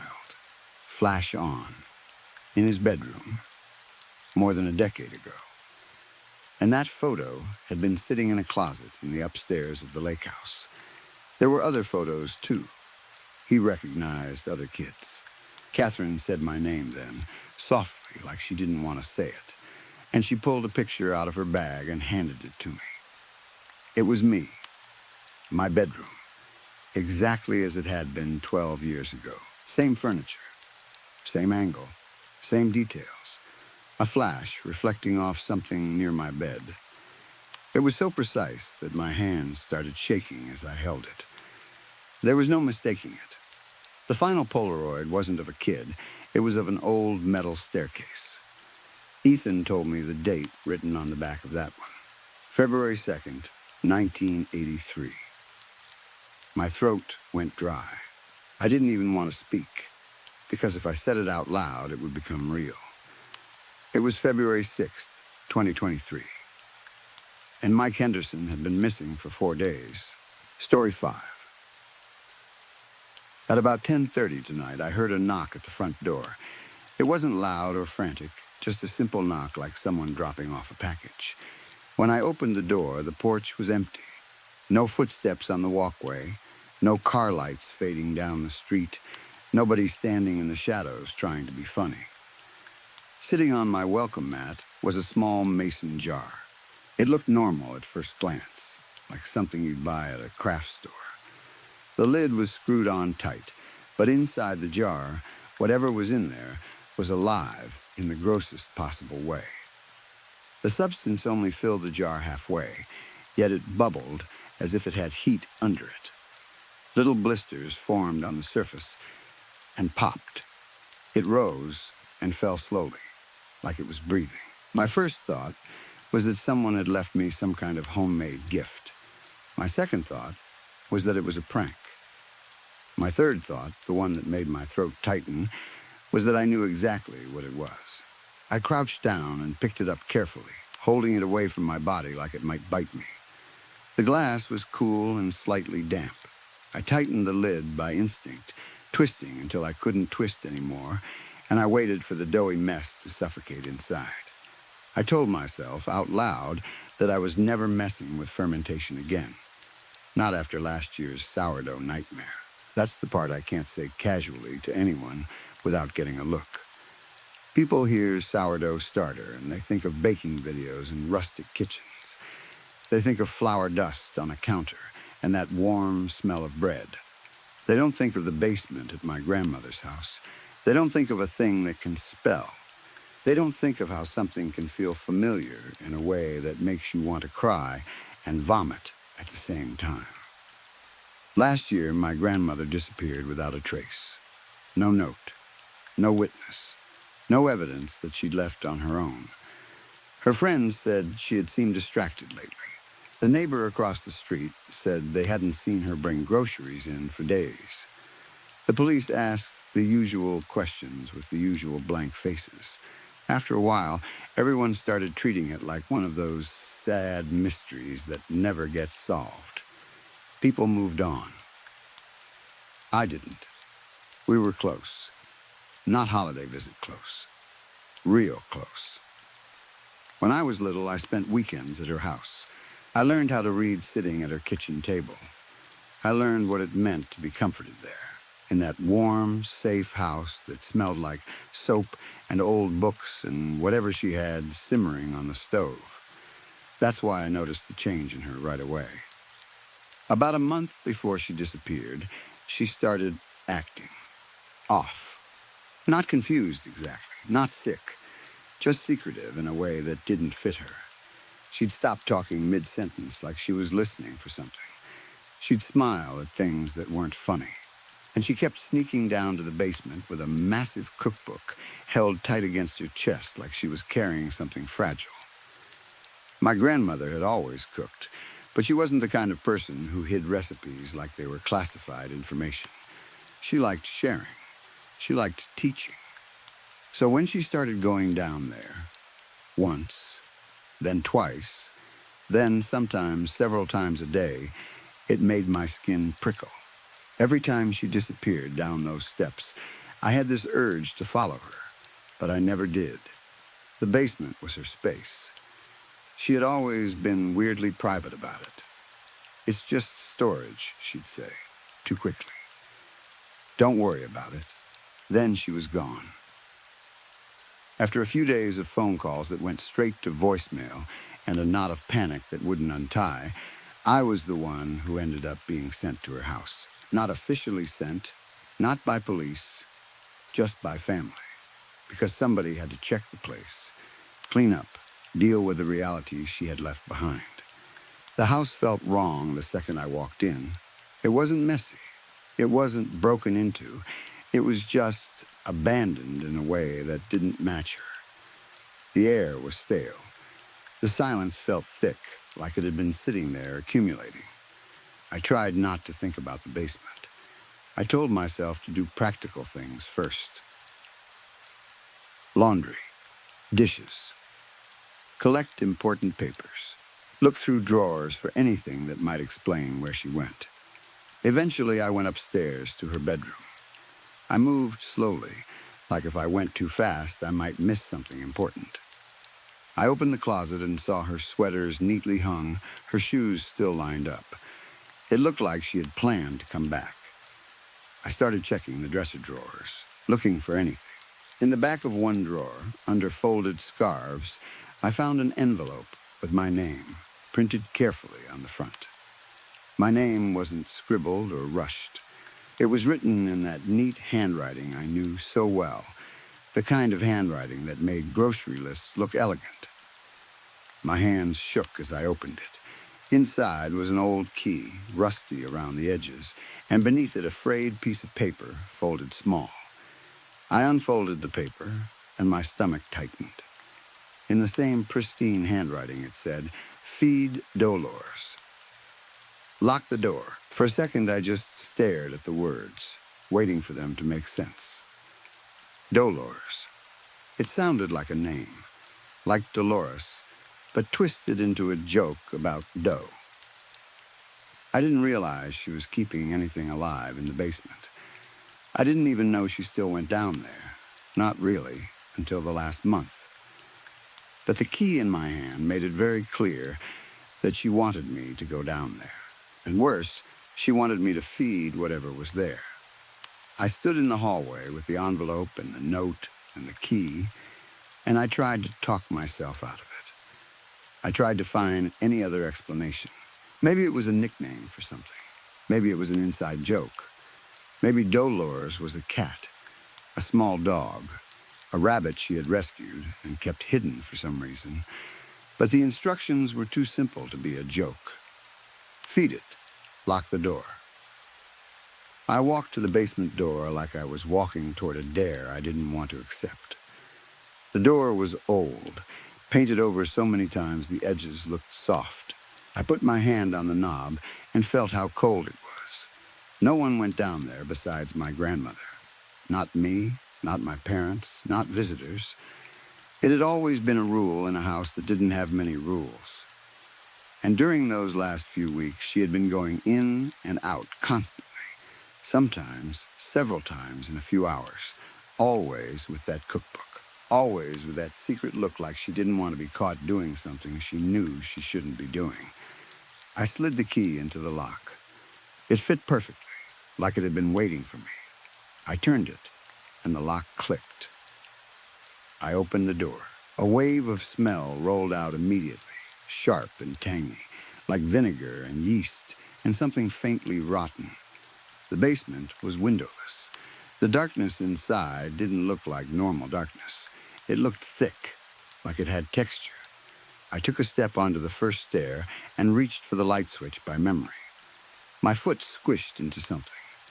It wasn't just damp, it was thick, like stepping into a soaked sponge.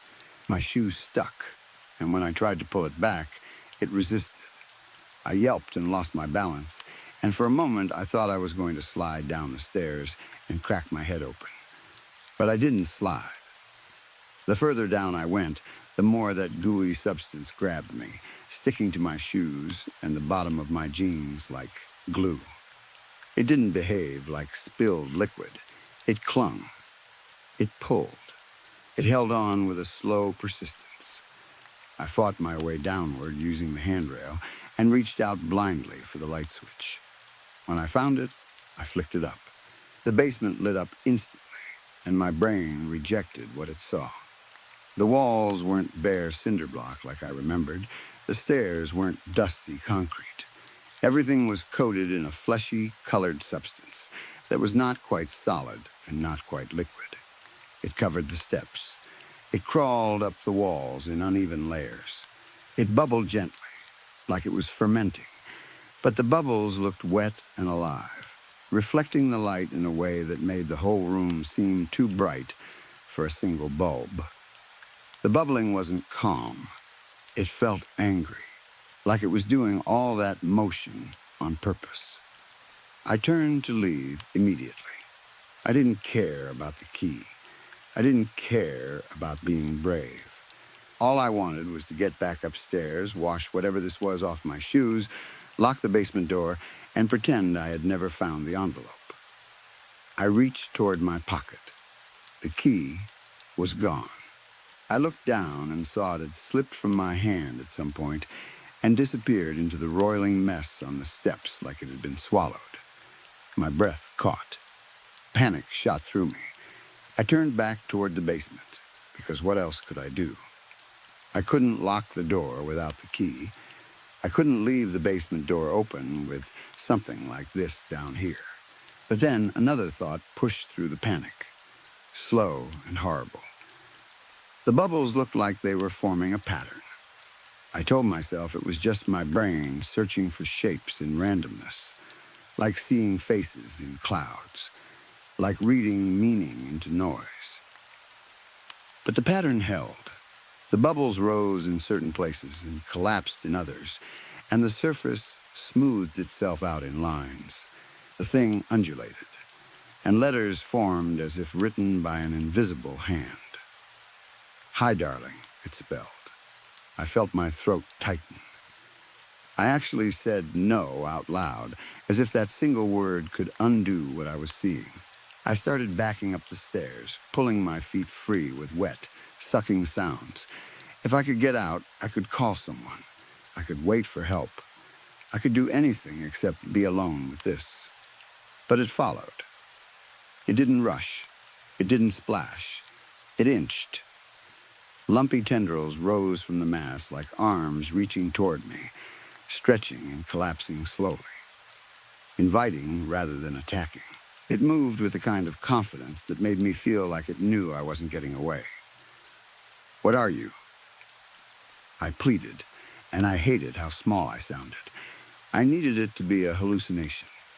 I needed it to be mold and bacteria and my imagination. The bubbles popped and rearranged, making a low buzzing sound that reminded me of cicadas in summer, that constant living background noise you can't quite locate. The whole mass pulsed like it was breathing, small sigh like expansions and contractions. Dolores, it spelled. Same neat handwriting as the note. Same careful spacing. My stomach dropped. This was what she wanted me to take care of. This was what she had named. I forced myself up the last steps and into the kitchen. I shoved the basement door closed hard and slid a chair under the knob as a wedge. My hands were shaking so badly I could barely position it. Then I backed away like the door might explode. The kitchen looked normal, which felt wrong in its own way. Bright counters, a sink, a fruit bowl, everything innocent. That's when I noticed the cookbook. It was sitting on the kitchen table like someone had left it open on purpose. Massive, heavy, the kind of cookbook that looks like it belongs to a professional chef. It was open to a page about sourdough starter maintenance. So that's what Dolores was. A starter. I stared at the page, trying to focus. I remember reading about consistent daily feedings. Flour. Water. Keep it alive. Discard. Feed. Repeat. The words felt unreal against what I had just seen moving down there. The page was dotted with dried smears of something that looked like the same substance from the basement, only crusted over, like someone had touched the book with sticky fingers and let it dry. I told myself, maybe it's just hungry. Maybe it's aggressive because it needs feeding. Maybe it's a science experiment gone wrong, and if I feed it, it will settle. I opened cabinets. I searched everything. No flour. Not even a bag shoved in the back. It was like the house had been stripped of flour on purpose. I closed the cookbook, frustrated and scared. That's when my finger got sliced by the edge of the page. It wasn't a deep cut, but it was clean and fast, and blood welled up immediately, warm against my cold skin. I reached for a napkin, and I heard pounding from the basement door. Thunk, thunk, thunk, kick. The chair shifted. The door shook. Then, with a crack of wood and a sudden burst of cold air that smelled like sour rot, the basement door flew open. Dolores poured into the kitchen. That's the only word that fits. It didn't walk. It didn't crawl like an animal. It flowed, thick and stringy, then gathered itself into a higher shape, tendrils lifting like it was testing gravity. It paused for a second in the doorway, almost as if it was thinking. Okay? It spelled on its surface. And then it sprang forward. It latched onto my bleeding finger with a gentle certainty, like it had been waiting for that exact moment. The oozy webs climbed my skin, stringy and warm, wrapping around my finger, then my palm, moving up as if it wanted to cover me. And in that awful second, my brain did something cruel. It connected the motion to my grandmother. I flashed back to scraped knees and paper cuts, to me crying at her kitchen sink while she washed me up, to the way she would hug me after, firm and warm, holding on until my breathing slowed, and then she'd lean back and look at me with that patient face and say, "Okay?" And I'd always answer, quiet and embarrassed, "Okay." The thing gripping my hand felt like it was trying to do that, like it believed this was comfort, like it believed it was taking care of me. Surely it was coincidence. Surely it was my trauma turning bacteria into a person. But then I heard it, this faint wheezing sound, like air moving through an older chest, the exact sound my grandmother made sometimes when she laughed too hard or climbed stairs. Too fast. It wasn't loud. It was just enough to make my eyes sting. "I don't want a hug, Dolores," I yelled, trying to scrape it off, trying to pry it away with my other hand. It didn't react to the words. It just kept creeping, calm and unstoppable, until it engulfed my whole hand. My fingers stuck together as if cemented. I tried to flex them and couldn't. The substance hardened in places while staying wet in others, like it couldn't decide what state it wanted to be in. I could feel pressure. Not pain exactly, but an invasive tightness, like it was sealing me. "It's just bacteria," I whispered to myself. "It's not my grandma." So why did it feel like being held by her? And why did it feel deep under my skin, like it was pushing inward? My hand twitched on its own. A sharp sensation ran up my wrist, and I had a sudden, horrible certainty that it was finding its way into my bloodstream. Not like poison, not like venom, like something trying to connect. I thought about rinsing it under water, but then my mind flashed to the sourdough instructions. Water. Feeding. Strengthening. I didn't want to feed it. I didn't want to help it grow. So I did the only thing that felt rational in that panicked, unreal moment. I grabbed the massive cookbook with my free hand and raised it above my trapped hand. I planted my stuck sourdough hand flat on the counter like I was bracing for an impact I couldn't feel yet. Then I brought the book down hard. There was no blood. There was no normal pain.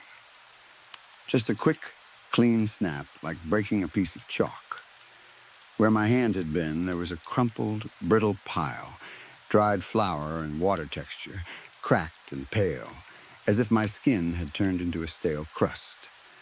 My wrist ended cleanly, like a statue had been broken. For a second, I stared at it, unable to understand what I'd done. On the counter, Dolores shifted and bubbled. Ow, it spelled. I didn't apologize. I couldn't. My throat wouldn't make the sound. I ran. I ran out of that house so fast I don't remember grabbing my keys.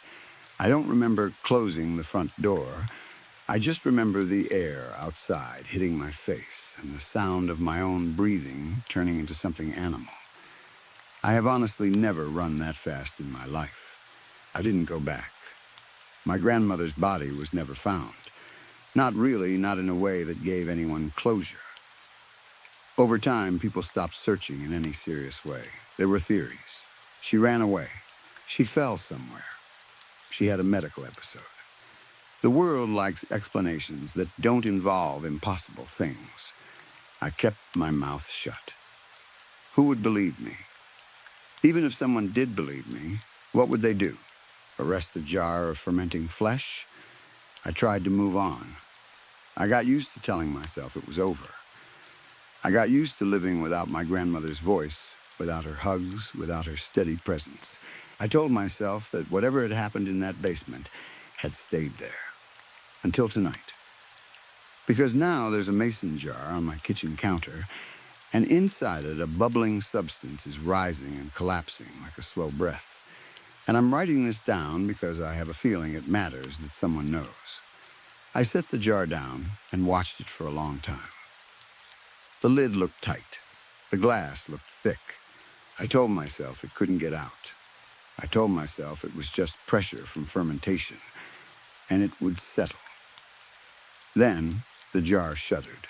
A bulge formed under the lid, like something inside was pressing upward. The bubbling got faster. The glass clicked softly. A thin, whining sound filled the kitchen, like the jar was trying to breathe, but couldn't. I took a step back. The jar exploded. It wasn't a loud Hollywood blast, but it was violent. Glass sprayed across the counter. Cold, wet chunks slapped against the cabinets and floor. The smell hit instantly, sour, sweet, rotten, alive. The oozy, fleshy substance poured outward, spreading over the tile in a thick wave. For a second, I just stood there, frozen, watching it move. It didn't move like a spill. It moved with intention, flowing in a direction, gathering itself, expanding in slow pulses. The surface of it bubbled, and the bubbles formed letters. Sorry, it spelled. The substance slid into the hallway like it already knew the layout of my house. It climbed the baseboards in places, then fell back down, testing surfaces like hands exploring. It spread toward the front door, and when I ran to grab the handle, I found it sealed. Not locked, sealed.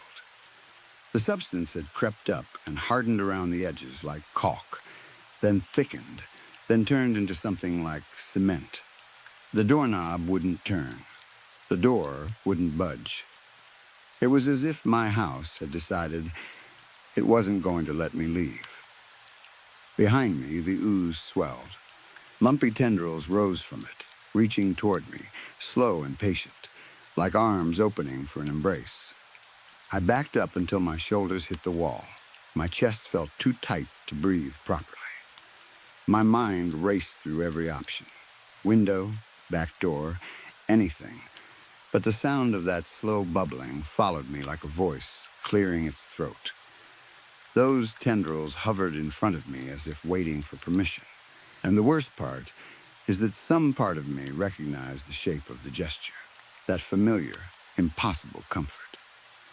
The way it held itself like it expected me to step forward, like it remembered exactly what my grandmother would do, and it was trying to recreate it perfectly. I don't know if my grandmother fed herself to this thing. I don't know if she became part of it, or if it only learned her the way it learned me at the basement door. I don't know if it's her, or wearing her, or pretending.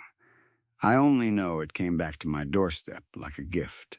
And now it's here, filling my hallway, sealing my exits, reaching for me with the kind of patience that scares me more than anger ever could. Those tendrils are still stretched out, waiting, like if I let it hold me, everything will be okay. I think I'm going to give it a hug.